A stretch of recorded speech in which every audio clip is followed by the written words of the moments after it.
বন্ধুরা, ফুচকা তো সবাই পছন্দ করে কম বেশি, তাই আমরা আজকে মা আর মেয়ে ফুচকার প্রতিযোগিতা দেখব যে কে বেশি খেতে পারে। তাই আমরা আজকে বাসায় তৈরি করব ফুচকা।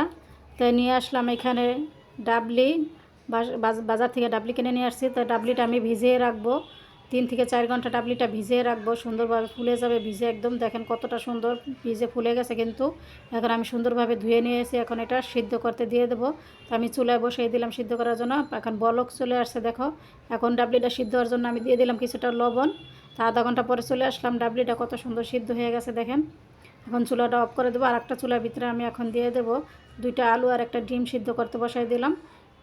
অন্য চুলার ভিতরে আমি এখন ফুচকাগুলো সবগুলো ভেজে নেব একটা একটা করে। সবগুলো ফুচকা আমার ভাজা শেষ হয়ে গেছে। এখন ফুচকার জন্য যে উপকরণ লাগবো, তাই আমি আলুটা সিদ্ধ করে এখন এই যে কুচিয়ে নিচ্ছি।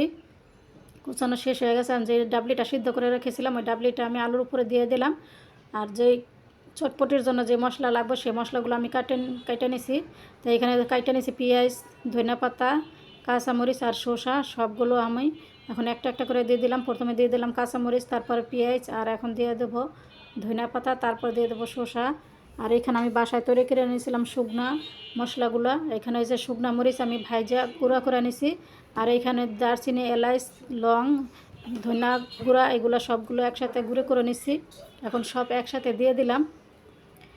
এখন সবগুলো একসাথে আমি মেখে নেব ফুচকার জন্য।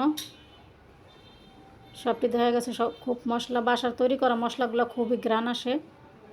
এখন সবগুলো আমি একসাথে চটকে নিচ্ছি। আর এখানে আমি লেবুর টকটা বানিয়েছি।